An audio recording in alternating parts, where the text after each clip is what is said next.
research about, what we write about, the questions we ask, and the answers we give so that they fit the ideological agenda of the Trump administration. That's dangerous and it's unconstitutional. We went to court to stop it from happening, and I was really glad to see our leadership here at Harvard a few days later follow suit and say that they are not going to accede to these demands.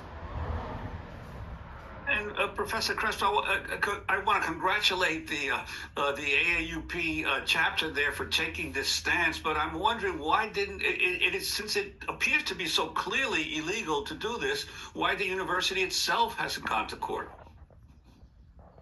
Well, we'll have to see what happens there. You know, the university is taking its own sort of deliberations into account. It has big questions ahead of it. These are hard questions. You know, no university should be in this position. No institution in this country should be in this position. It is dangerous and scary to see the President of the United States threatening law firms, trying to bankrupt them when they dare to go to court and file suits that try to hold our government to account under the laws of this country. It's dangerous and scary and authoritarian to see the President of the United States trying to bankrupt our leading research universities because he wants to control what they're teaching, control what they're saying in the classroom. I mean, this is a critical point to realize. In the demand letter that the Trump administration sent to my university Friday night that became public on Monday, one of his demands was to have the school appoint, or allow him to appoint, a federal overseer who would audit every course on this campus, every department, to try to figure out if it met the ideological balance that's preferred by the Trump administration. And that federal official would then require us to hire new teachers to teach the way that Trump wants us to teach, to change our courses. This is absolute, outright efforts to take over federally what is taught on American campuses. It's a move that we see in countries across the globe when dictators are trying to come into power. We've seen it in Hungary, we've seen it in Russia. That is the exact move that the Trump administration is trying here right now. I want to turn to, now Vice President J.D. Vance, but this was him speaking in 2021 at the National Conservatism Conference in Orlando, Florida.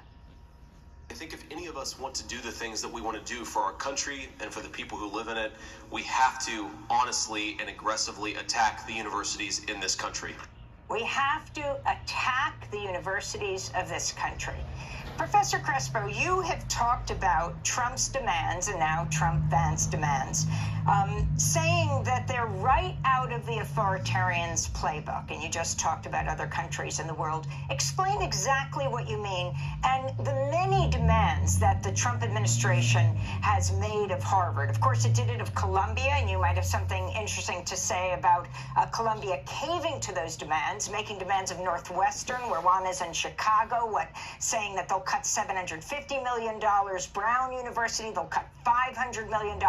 Explain exactly what they're demanding Harvard do.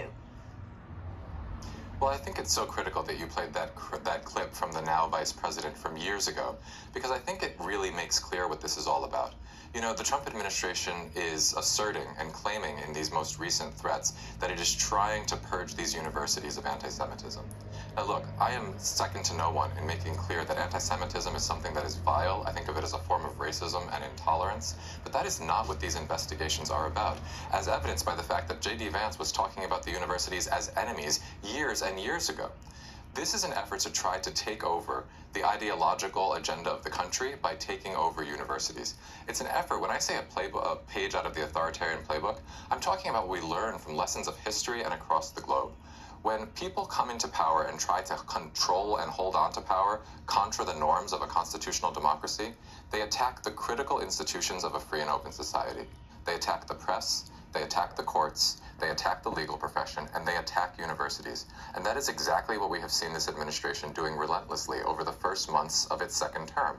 Why is it putting all that energy into this at the beginning of its term? Because it knows that those are the institutions where open and free inquiry, where dissent, where protest, where critical thinking, where questioning are not only prized but treated as the core value of the institution. This is a university, like so many others across the country, where diversity of viewpoints is celebrated, and not only celebrated but central to our mission. I teach at a law school. Every year I stand up in front of hundreds of students and try to get them to lean into all the different ways in which they disagree with each other in productive and exciting ways. That's how new knowledge is formed.